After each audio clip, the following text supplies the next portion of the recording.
Baik, Assalamualaikum warahmatullahi wabarakatuh. Apa kabarnya anak-anak ibu yang soleha? Pasti semuanya selalu sehat selalu. Tidak terasa hari ini kalian sudah berada di semester 3. Tetap semangat walaupun kita belajarnya tidak ada tatap muka di kelas, tidak bertemu dengan teman-temannya, tetap semangat. Nah, hari ini langsung saja ya. Hari ini Ibu akan memberikan materi tentang evidence-based midwifery yang berada di dalam mata kuliah profesionalisme kebidanan. Sebelumnya di semester kemarin ada kan ya mata kuliah tentang evidence-based midwifery.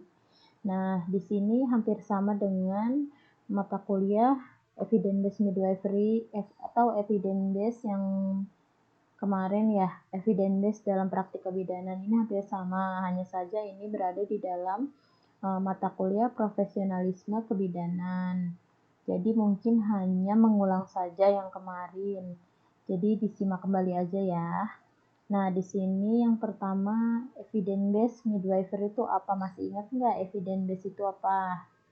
Nah, di sini kita bahas kembali, kita review ulang bareng-bareng. Untuk evidence-based sendiri itu adalah berdasarkan bukti, artinya di sini yang mengandung arti bahwa semua hal bukan lagi berdasarkan pengalaman atau kebiasaan semata. Jadi yang dimaksud dari bukan pengalaman atau kebiasaan semata di sini, evidence based itu tidak bisa kita menebak-nebak, tidak bisa kita mengucapkan sesuatu yang berupa evidence based itu dengan oh saya pernah dengar dulu, oh kata teman saya, oh kata tenaga kesehatan, oh kata dokter. Tidak boleh seperti itu. Semua evidence base yang kita berikan di dalam kesehatan itu harus berdasarkan bukti sesuai dengan yang memang sudah terbukti dilakukan penelitian. Lalu bukti tersebut juga bukan hanya sekedar bukti, tetapi bukti ilmiah yang bisa dipertanggungjawabkan. Maksudnya bisa dipertanggungjawabkan di sini semua evidence base yang kita gunakan di dalam praktik kebidanan itu harus bisa kita pertanggungjawabkan. Dalam arti apa? Seperti misalkan kita memberikan asuhan kebidanan kepada ibu hamil berupa apa? Suntik tetanus. Suntik tetanus itu kegunaannya apa? Untuk mencegah ibu pada proses persalinan agar tidak mudah terkena tetanus toksoid. Nah, salah satunya apa? Dengan cara vaksin tetanus dimulai dari ibu mau menikah, caten sampai ibu hamil. Nah, dengan kita memberikan statement atau dengan memberikan ilmu bahwa oh harus suntik tetanus, tetapi kita tidak boleh asal saja. Dengan kita memberikan ilmu kepada ibu hamil atau kepada pasien atau klien yang sedang konseling sama kita itu, kita harus punya bukti ilmiah atau penelitian yang memang sudah terbukti. Nah, itu adalah sesuatu yang bisa kita pertanggungjawabkan. Tidak asal saja kita memberikan statement atau ilmu kepada klien kita. Memang sesuatu yang kita ucapkan atau sesuatu ilmu yang kita berikan itu sudah ada bukti yang telah dilakukan penelitian atau bukti yang memang bisa kita pertanggungjawabkan, bukan asbun, bukan asal bunyi, bukan asal dengar, oh kata dokter seperti ini. Nah, kata ibu-ibu di sana itu begini, nggak bisa, tapi sesuai harus bisa dipertanggungjawabkan ya. Nah, terus lanjut lagi. Di sini evidence-based midwifery adalah pemberian informasi kebidanan berdasarkan bukti dari penelitian yang bisa dipertanggungjawabkan. Nah, sama seperti tadi. Evidence-based midwifery ini berada di khusus, berarti ruang lingkupnya di dalam pelayanan praktik kebidanan. Kenapa? Karena pemberian informasi yang kita berikan atau bidan berikan kepada pada klien atau pasien itu harus berdasarkan bukti dari penelitian yang memang sudah diteliti. Sudah teliti seperti apa, nanti akan ada grade-grade-nya penelitian seperti apa yang memang bisa dipertanggungjawabkan oleh kita bidan memberikan konseling pada klien ya. Nah, terus selanjutnya di sini ada manfaat evidence base. Yang pertama, manfaat evidence base di sini adalah keamanan bagi tenaga kesehatan karena intervensi yang dilakukan berdasarkan bukti ilmiah. Nah, maksud dari keamanan bagi tenaga kesehatan di sini apa?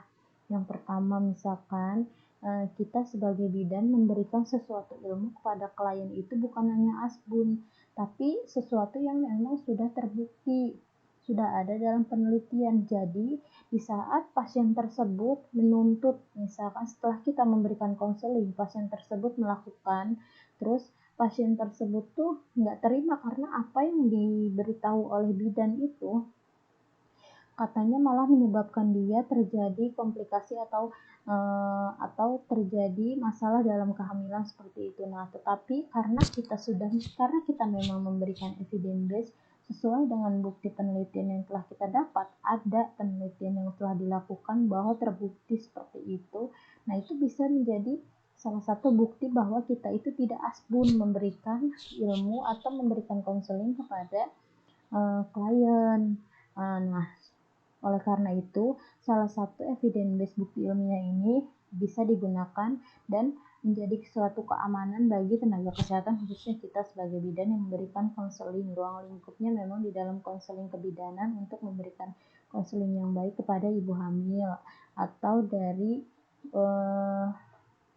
daur kehidupan, dari bayi lahir sampai dari prakonsepsi sampai dengan lansia. Nah, itu adalah bukti keamanan yang bisa kita pegang dengan apa? Dengan bukti ilmiah yang memang sudah dilakukan penelitian bahwa kita tidak asal asbun saja memberikan ilmu kepada klien. Nah, terus yang kedua, meningkatkan kompetensi dan kognitif. Artinya meningkatkan kompetensi dan kognitif di sini kita sebagai bidan itu bukan hanya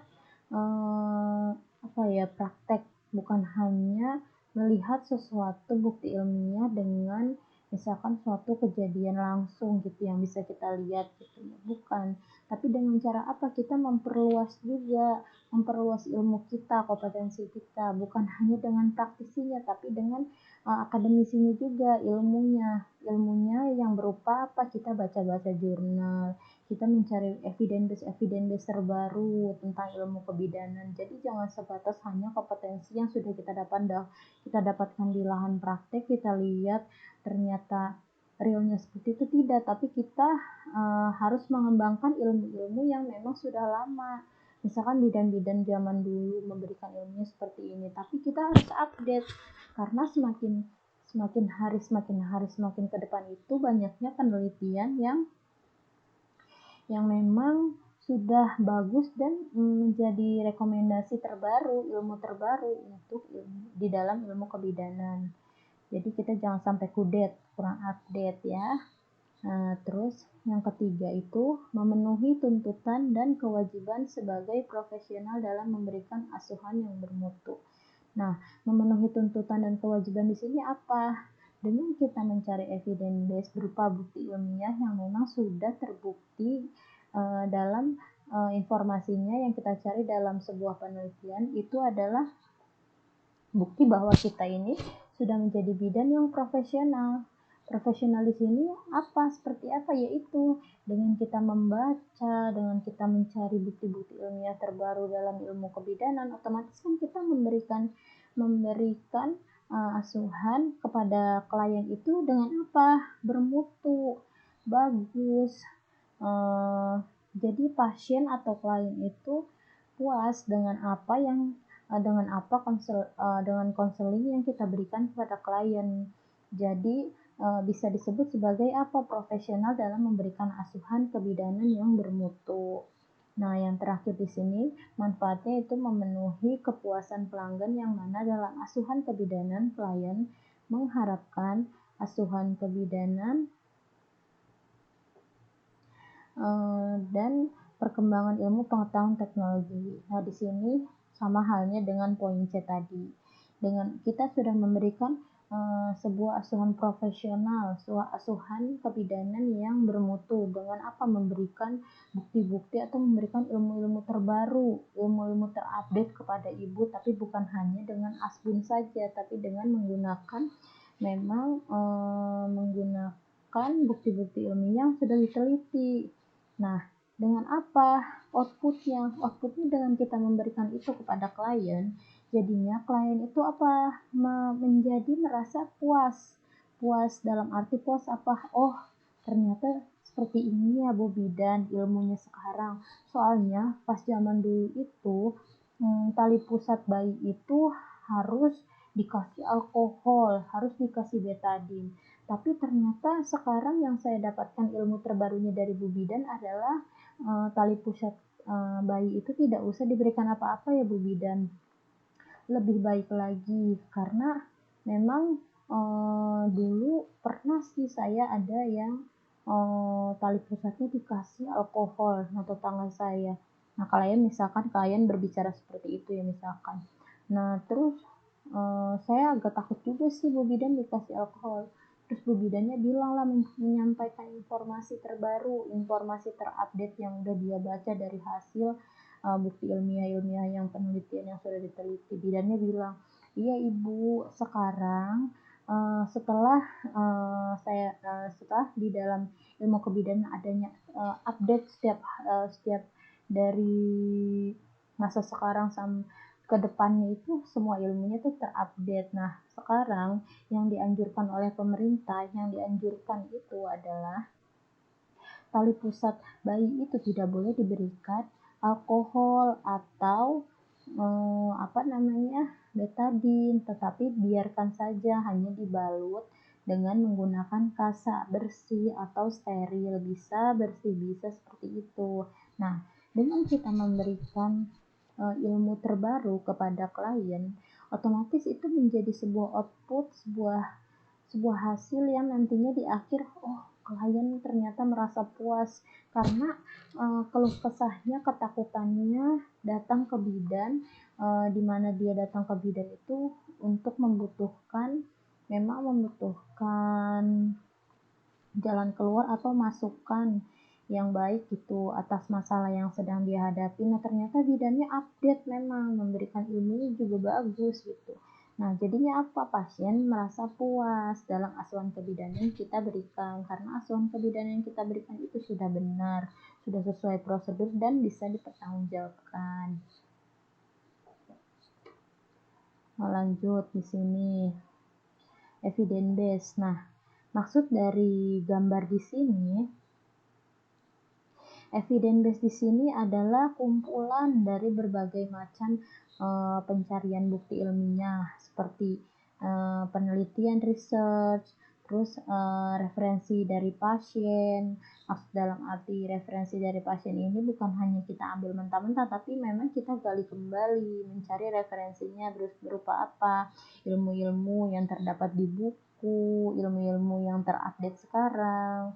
Jangan kita mencari ilmu-ilmu berupa evidence base yang kita baca kembali di buku tahun-tahun dulu. Memang sih ada beberapa buku-buku atau referensi di tahun-tahun dulu yang memang masih bisa kita gunakan, tapi kalau sebisa mungkin kita sebagai bidan harus membaca buku atau memperoleh informasi memang yang terupdate, minimal ya seharusnya 5 tahun ke depan gitu ya, 5 tahun ke depan. Maksudnya 5 tahun ke belakang, maksudnya 5 tahun gitu, dalam kurun waktu 5 tahun dari sekarang ke belakang gitu kan. Jangan kita mencari ilmu-ilmu dari buku atau dari bahan-bahan bacaan yang memang sudah terdahulu, nanti kita tidak update ilmu evidence base yang kita gunakan, ternyata nanti berbeda dengan apa realnya sekarang. Nah, seperti itu. Nah, terus di sini untuk bukti ilmiah atau penelitian atau riset yang digunakan di dalam kebidanan itu berbagai macam levelnya, buktinya, macam-macam hasil penelitian yang diperoleh dari berbagai penelitian yang dilakukan itu levelnya banyak sekali, berbeda-beda. Yang pertama itu level paling tinggi adalah meta-analisis atau systematic review. Ini adalah masuknya ke dalam level 1. Lalu yang kedua adalah RCT atau Randomized Control Trial. Di sini menjadi level kedua hasil penelitian yang memang atau metode penelitian yang memang digunakan yang terbaik, yang bagus itu yang kedua adalah level 2-nya randomized control trial. Lalu yang level ketiga di sini ada dua, yaitu cohort study dan case control study. Biasanya dalam ilmu kebidanan lebih seringnya itu menggunakan ini cohort study atau case control study, yang mana di dalamnya adalah ini adalah bentuk suatu penelitian masuk ke dalam observational study, contohnya seperti eksperimental. Misalkan kita melakukan penelitian berupa eksperimen, misalkan pengaruh pijat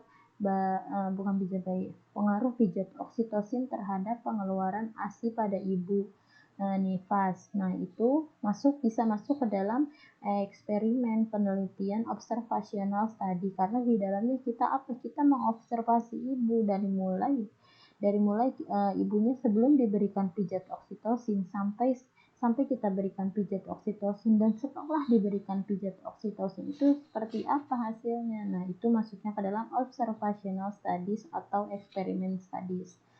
Lalu yang paling rendah itu di sini dalam level penelitiannya, metode penelitian yang digunakan itu adalah expert opinion.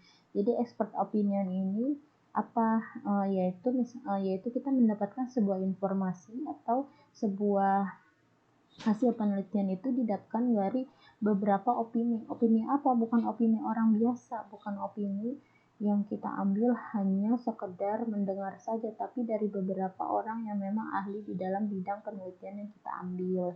Nah, ini cukup kalian sekilas saja, nanti kalian akan mempelajarinya memang khusus di metode penelitian, tapi di sini kalian hanya mengenal saja. Memang ada beberapa penelitian yang digunakan dalam ilmu evidence base.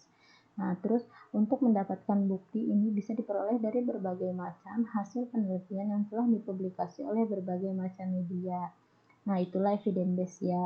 Maksudnya itu apa? Nah, evidence base yang kita gunakan, yang kita dapatkan itu memang dari beberapa penelitian, dari beberapa metode tersebut yang ada seperti piramida ya. Nah, itu. Terus lanjut lagi. Di sini untuk manfaat sudah ya tadi. Kita lanjut lagi. Tidak semua evidence based midwifery dapat langsung diaplikasikan oleh semua profesional kebidanan di dunia. Lalu oleh karena itu bukti ilmiah tersebut harus ditelaah terlebih dahulu, mempertimbangkan manfaat dan kerugian serta kondisi setempat seperti budaya, kebijakan, dan lain sebagainya. Maksudnya di sini adalah semua evidence base yang kita dapatkan dari beberapa penelitian atau bukti ilmiah yang kita dapatkan itu tidak semuanya bisa diaplikasikan. Salah satunya apa? Misalkan kita harus menyesuaikan dengan budaya memang yang terdapat di daerah tersebut. Contohnya misalkan apa ya budayanya ya? Misalkan pijat bayi dengan menggunakan misalkan gitu ya, evidence base yang kita dapatkan pijat bayi dengan menggunakan minyak telon. Tapi kita sesuaikan lagi dengan budaya yang ada di daerah tersebut. Kita tidak bisa memaksakan, Bu, jangan pakai minyak yang lain ya Bu, pokoknya kalau mau pijat bayi harus menggunakan minyak telon. Nggak bisa seperti itu. Tapi kita harus menyesuaikan dengan budaya setempat. Kalau misalkan kita gali kembali, misalkan kata ibunya, Bu Bidan, di daerah saya itu tidak ada yang menggunakan minyak telon, tetapi minyak letik. Nah, itu seperti apa? Nah, kita tidak boleh langsung bilang, jangan Bu, nggak bisa. Tapi kita harus telah kembali, minyak letik, kita cari lagi evidence base-nya. Sebenarnya pijat bayi dengan menggunakan minyak letik itu bagus atau tidak? Minyak kelapa, bagus atau tidak? Nah, kita pokoknya harus sesuaikan dengan budaya-budaya yang ada di dalam budaya-budaya yang memang klien tersebut anut di daerahnya. Tidak boleh kita memaksakan kehendak kita. Kalau misalkan kita mempunyai evidence base atau ilmu-ilmu yang terbaru, kita tidak boleh memaksakan kehendaknya, tapi kita harus mempertimbangkan kembali manfaat serta kerugiannya seperti apa untuk klien. Nah, terus di sini ada kategori evidence base menurut WHO. Yang pertama itu Ada evidence-based medicine. Di sini pemberian informasi obat-obatan berdasarkan bukti dari penelitian yang bisa dipertanggungjawabkan. Temuan obat baru yang dapat saja segera ditarik dan peredaran hanya dalam waktu beberapa bulan setelah obat tersebut dipasarkan. Karena terbukti memiliki efek samping yang berat pada setiap penggunanya. Nah, maksudnya dari sini adalah evidence-based medicine ini di dalamnya spesifiknya itu adalah evidence-based yang berhubungan dengan memang pemberian obat-obatan yang memang langsung dikonsumsi oleh pasien. Nah, itu tuh kenapa sangat harus dalam evidence-based medicine ini kita harus benar-benar sangat-sangat jeli. Kenapa? Karena hasil-hasil dari evidence-based ini itu memang salah satunya adalah obat-obatan yang memang langsung dikonsumsi oleh klien. Jadi khususnya dalam evidence-based medicine ini kita harus benar-benar istilahnya ketat atau tidak bisa sembarangan memberinya. Contohnya apa? Seperti ini, misalkan ada di misalkan seperti kemarin ranitidin ya. Ini memang bukan dalam kebidanan, tapi ibu ambil contohnya ranitidin saja. Misalkan ranitidin itu dari dulu selalu digunakan untuk penderita orang yang mengalami MAH atau orang yang memiliki penyakit MAH.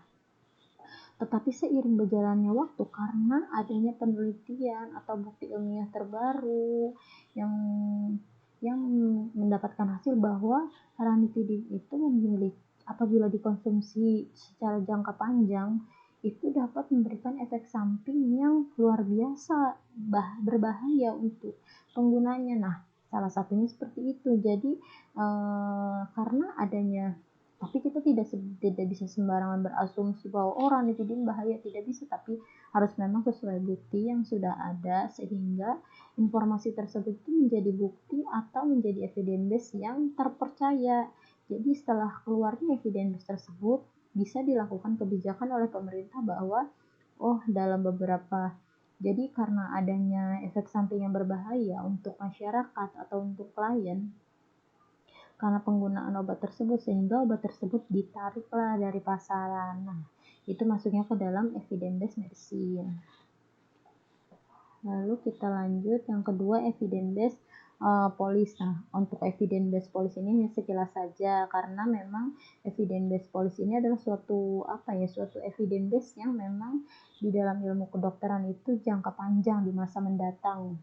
Untuk sekarang ini belum, tapi di dalam WHO sudah dicantumkan atau sudah dicanangkan bahwa ya evidence-based policy ini memang nanti akan ada di masa mendatang. Seperti itu. Terus yang selanjutnya adalah evidence-based midwifery. Nah, evidence-based midwifery ini adalah pemberian informasi kebidanan berdasarkan bukti dari penelitian yang bisa dipertanggungjawabkan. Nah, untuk pemberian informasi dalam kebidanan ini memang evidence-based midwifery ini lingkupnya di dalam kita, khusus di dalam kita. Oke, lanjut ke evidence-based report. Di sini evidence-based report ini adalah bentuk penulisan laporan kasus yang baru berkembang, memperlihatkan bagaimana hasil penelitian dapat diterapkan pada semua tahapan pelaksanaan pasien. Nah, evidence-based report ini adalah memang evidence-based yang berupa bentuk tulisan dalam arti sebuah laporan apa, misalkan ada di dalam rekam medik, itu hasil-hasil pemeriksaan dari pasien, kayak gitu langsung. Oke, lanjut. Nah, di sini untuk spesifiknya kita akan belajar memang spesifiknya kita mendalami tentang evidence-based midwifery atau evidence-based practice. Nah, di sini evidence-based midwifery ini adalah sebuah proses yang akan membantu tenaga kesehatan agar mampu mengupdate atau cara agar mampu memperoleh informasi terbaru yang dapat menjadi bahan untuk membuat keputusan klinis yang efektif dan efisien sehingga dapat memberikan perawatan terbaik kepada pasien. Maksudnya di sini adalah evidence-based midwifery practice ini digunakan oleh bidan, khususnya di dalam kebidanan itu, agar dalam kebidanan ini menjadi terbantu karena apa? Kita mau mengupdate ilmu-ilmu atau informasi-informasi terbaru. Untuk apa? Nah, nantinya akan dilakukan untuk pemberian informasi kebidanan berdasarkan bukti penelitian yang bisa dipertanggungjawabkan, sehingga evidence base yang didapatkan di dalam kebidanan ini bisa kita berikan kepada masyarakat dan bisa kita pertanggungjawabkan, tidak asal saja kita memberikannya, ya. Oke, lanjut.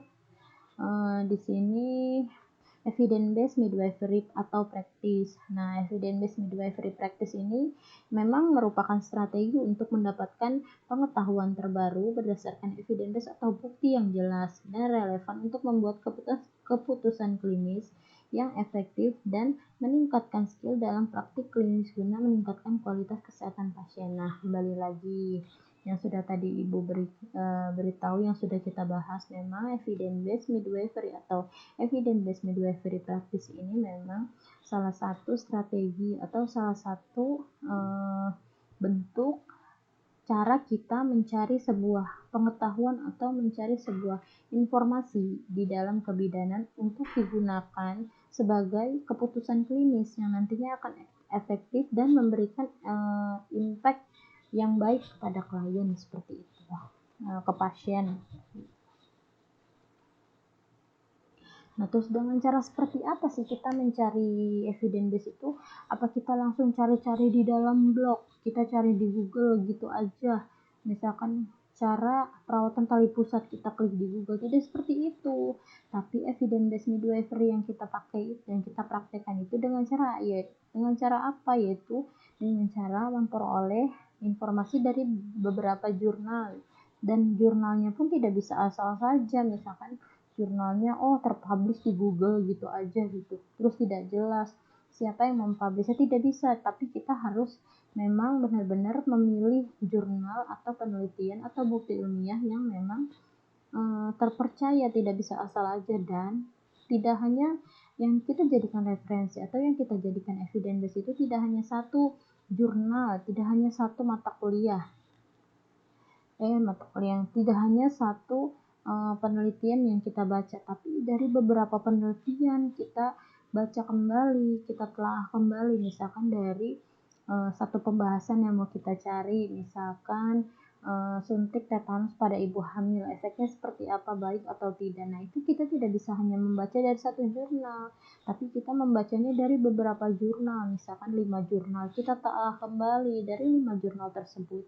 Nah, itu baru kita bisa jadikan referensi kepada klien nanti di saat klien datang ke klinik kita dalam pemeriksaan kehamilan atau dalam konseling yang lainnya. Nah, dengan cara apa? Nah, Piko pasti kemarin kan sudah mendapatkan kuliah atau sedikit direview lah sama ibu ya tentang Piko. Nah, Piko di sini adalah salah satu metode cara kita menspesifikkan memang masalah atau sesuatu yang kita cari di dalam jurnal. Nah, salah satunya itu Piko itu kan yang pertama adalah partisipannya, lalu yang kedua interventionnya, yang ketiga comparisonnya, perbandingannya, yang keempat outcome-nya. Di sini dari maksud dari partisipannya itu, misalkan yang dicari oleh kalian adalah misalkan ibu hamil, berarti spesifiknya adalah partisipannya adalah ibu hamil. Lalu yang kedua itu intervensinya seperti apa? Kalian mau mencari tentang apa intervensinya? Suntik tetanus, berarti kalian masukkan ke dalam intervensinya itu atau kuncinya adalah suntik tetanus. Lalu komparasinya apa? Perbandingannya apa? Kalau memang ada, kalian masukkan komparasinya, perbandingannya. Tapi kalau misalkan tidak ada, memang perbandingannya yang mau kalian cari dari suntik tetanus itu tidak usah kalian masukkan. Lalu untuk outcome-nya seperti apa? Nah, outcome-nya misalkan ibu terhindar dari komplikasi tetanus pada saat persalinan. Nah, kalian masukkan outcome-nya di situ.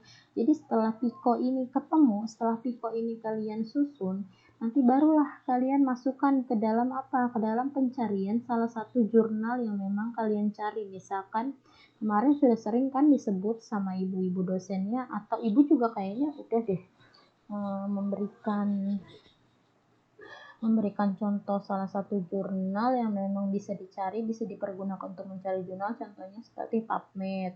Nah, PubMed itu jurnal di luar negeri. Nah, itu bisa kalian masukkan setelah Pico ini kalian susun dari beberapa kata kunci yang memang kalian mau cari, penelitian yang kalian mau gunakan, kalian mau baca, kalian mau jadikan evidence base. Nah, kalian masukkan ke dalam PubMed tersebut ya. Nanti setelah itu kalian pilih tuh memang yang sesuai dengan apa yang kalian cari, informasi yang kalian butuhkan atau evidence base yang memang kalian butuhkan. Oke, lanjut nih. Contohnya seperti di sini. Masalah atau evidence based midwifery tentang ANC. Misalkan yang pertama di sini yang telah didapatkan oleh orang yang mencari penelitian di luar misalkan. Yang pertama kebiasaannya nih yang biasa ada di masyarakat tidak sesuai dengan evidence base aslinya. Misalkan yang pertama, diet rendah garam untuk mengurangi hipertensi yang beredar di masyarakat seperti itu. Nah, ternyata apa? Dengan kita mencari evidence base dengan menggunakan Pico di dalam menggunakan Pico di dalam jurnal-jurnal yang memang terakreditasi atau baik atau bagus untuk dijadikan referensi dalam ilmu kebidanan, itu bisa dia dapatkan berarti hipertensi bukan karena retensi garam. Nah, itu adalah memang jawaban yang telah didapatkan dari beberapa referensi jurnal-jurnal yang memang digunakan oleh seseorang dalam memberikan statement bahwa diet rendah garam itu bisa mengurangi hipertensi. Ternyata bukan. Terus yang kedua, membatasi hubungan seksual untuk mencegah abortus dan kelahiran prematur. Malah kita tahu kan, kecuali dalam kasus memang ibunya hamilnya kandungannya lemah. Tapi kalau pada umumnya seseorang yang memang sedang hamil tidak dilarang untuk melakukan hubungan seksual. Bisa juga menggunakan apa? Salah satunya kondom.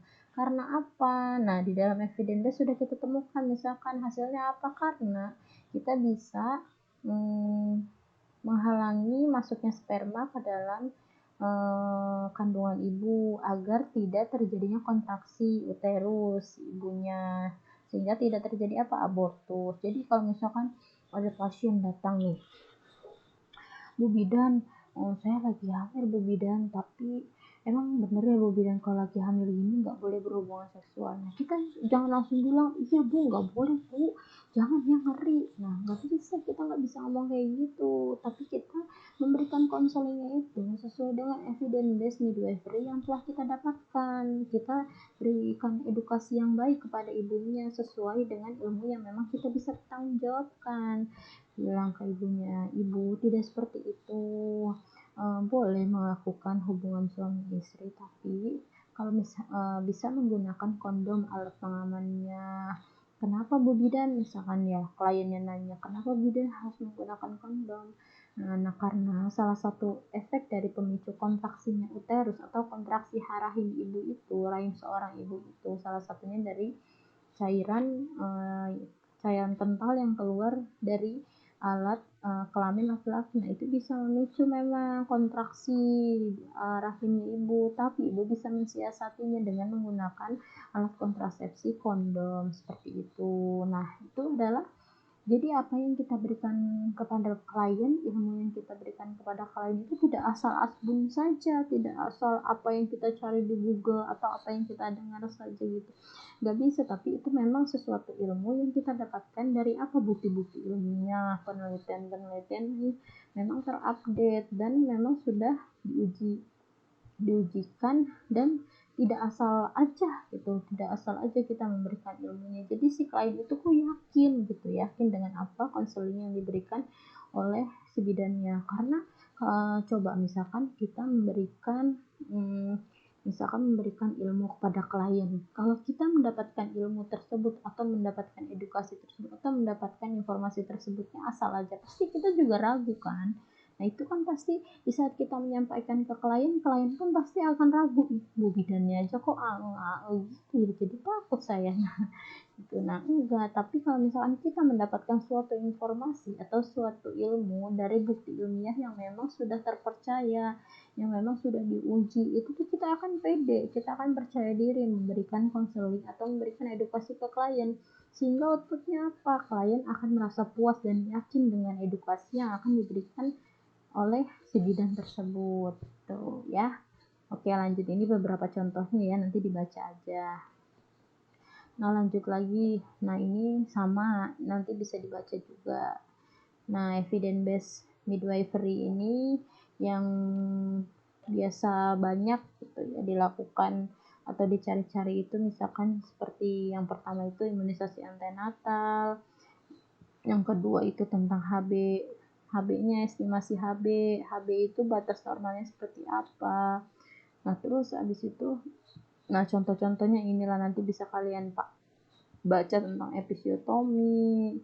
Nah, zaman dulu sama sekarang seperti apa. Nah, misalkan yang pernah ibu baca ya, kalau episiotomi itu dahulu kala itu memang pada primi atau hamil anak pertama itu diwajibkan untuk episiotomi. Kenapa? Karena itu tuh bisa mempermudah atau memperlebar jalan lahir, karena biasanya orang yang ibu hamil yang primi itu masih kaku. Nah, tidak bisa seperti itu sekarang. Yang udah ibu baca di jurnal-jurnal ibu baca sekarang, apa bukti episiotomi itu di proses kelahiran pada ibu hamil primi atau hamil anak pertama itu tidak boleh kembali di episiotomi. Nah, oleh karena itu, kalau misalkan kita tidak update dengan ilmu atau evidence based di dalam kebidanan ini, kita tidak update, nanti kita akan rugi sendiri. Dan kerugian tersebut tuh bukan hanya ada pada diri kita, tapi kita akan memberikan kerugian juga kepada klien.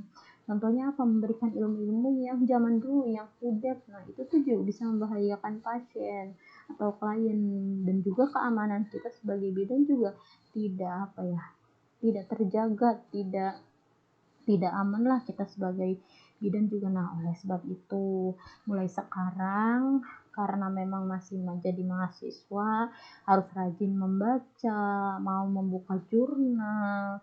Jadi kalau misalkan tidak ada jam kuliah atau kosong, dosen tidak masuk, atau dosen memberikan memang tugas menelaah jurnal, kita sebagai mahasiswa harus benar-benar mencari jurnal-jurnal yang terupdate, kita baca, karena itu tuh sebuah ilmu. Karena ilmu yang kalian dapatkan itu tidak hanya dari dosen-dosennya aja, tapi ilmu yang memang kalian juga dapat sendiri. Dengan apa? Dengan kalian membaca jurnal, sering membaca jurnal. Nah, dibiasakan, nanti pasti kalian akan menemukan manfaat dari kalian membaca jurnal-jurnal tersebut. Jadi sebelum kalian, manfaatnya kan salah satunya bisa aja misalkan kalian akan mendapatkan ilmu tersebut tuh sebenarnya akan didapatkan di semester depan gitu. Nah, tapi kalian sebelum masuk ke semester itu, kalian sudah mendapatkan ilmu tersebut ya, walaupun memang kalian agak bingung, baru membaca tetapi belum tahu ilmu aslinya atau penjelasan seperti apa. Tapi kan minimal kalian sudah pernah membaca atau tidak asing lagi gitu di telinga kalian. Memang di dalam ilmu kebidanan, seperti ini yang saya baca, nah, kayak gitu. Jadi pasti ada manfaatnya. Nah, oke, lanjut ya. Udah selesai. Ibu hanya mereview saja evidence based midwifery, sama aja subtokonya juga ada di dalam ilmu evidence based yang semester kemarin ya. Cuman ini ada di dalam mata kuliah profesionalisme bidan. Jadi kalian hanya mereview saja.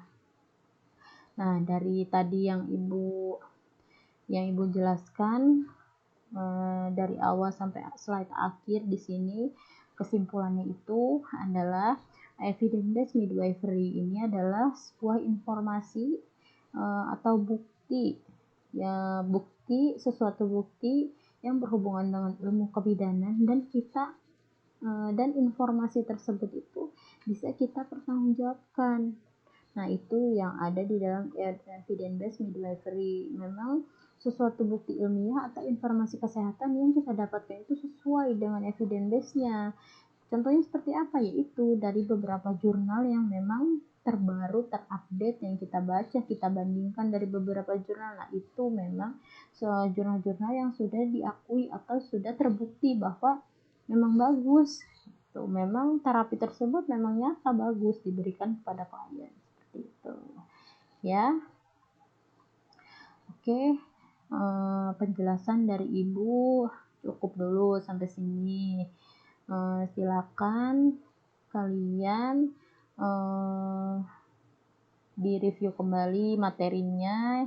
Kalau misalkan memang materi evidence based midwifery ini ada yang kurang jelas atau bisa dilengkapi, dibaca kembali materi yang sebelumnya yang sudah didapatkan. Nah, lalu Ibu di sini mau memberikan sedikit tugas kepada kalian ya. Ibu mau kalian dari yang tadi ini nih, yang evidence based midwifery ini kan ada 17 ya, 1 sampai 17. Nah, ini nih silakan kalian pilih salah satu tema ini yang 1 sampai 17 ini silakan kalian pilih satu, terus kalian mencari referensi dari beberapa jurnal, minimal 5 jurnal. Ibu maunya 5 jurnal ya, tidak boleh Indonesia tapi harus internasional, jurnal internasional. Nah, oke. Lalu dari kelima jurnal tersebut, Ibu mau kalian membandingkan kelima jurnal tersebut.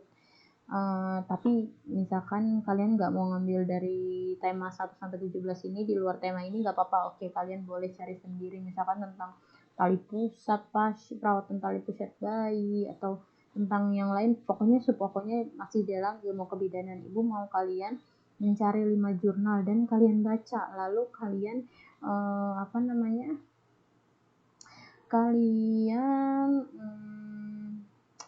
simpulkan dari setiap jurnal tersebut, kalian simpulkan. Nanti Ibu akan memilih salah satu untuk menjelaskan langsung ke Ibu berupa video ya. Jadi kalian semuanya harus mengerjakan. Silakan telah 5 jurnal tersebut, lalu dibikinkan kesimpulan per masing-masing jurnal tersebut. Nanti baru di akhir dari 5 telah jurnal tersebut kalian bikin kesimpulan 1 bahwa memang isi dari 5 jurnal tersebut adalah yang terbarunya seperti ini, ilmu dulunya seperti ini. Oh, ternyata dari 5 jurnal ini ilmu terupdate-nya itu seperti ini. Nah, kayak gitu. Ibu mau kalian menjelaskan. Jadi kalian kerjakan. Untuk deadline waktunya nanti Ibu beritahu lagi. Pokoknya kalian kerjakan dulu karena ini akan Ibu jadikan nilai tambahan juga di dalam pertemuan Ibu ya.